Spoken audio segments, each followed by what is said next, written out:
Mogu li zadržati auto ako ga je osiguranje procijenilo totalnom štetom? Zdravo, Nedim Ramić ovdje, advokat za auto udese u St. Louisu.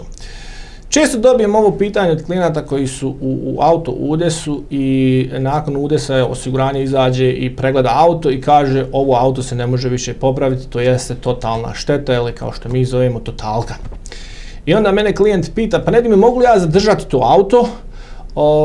Ja bi ga pokušao popraviti, nema veze što je totalka.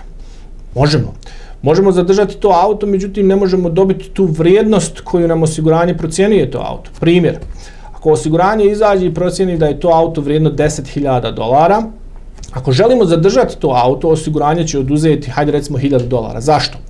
Zato što je to auto vrijedno $1.000 u dijelovima, to jeste oni njega ako odbace negdje gdje će neko platiti $1.000 za dijelove tog auta, mi onda možemo samo dobiti $9.000 od te štete.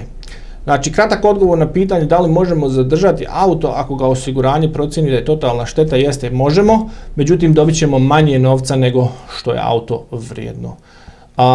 Nadam se da vam je ovo pomoglo. Ako imate bilo kakvih pitanja, nazovite nas na 314 352 6800. Hvala i prijatno.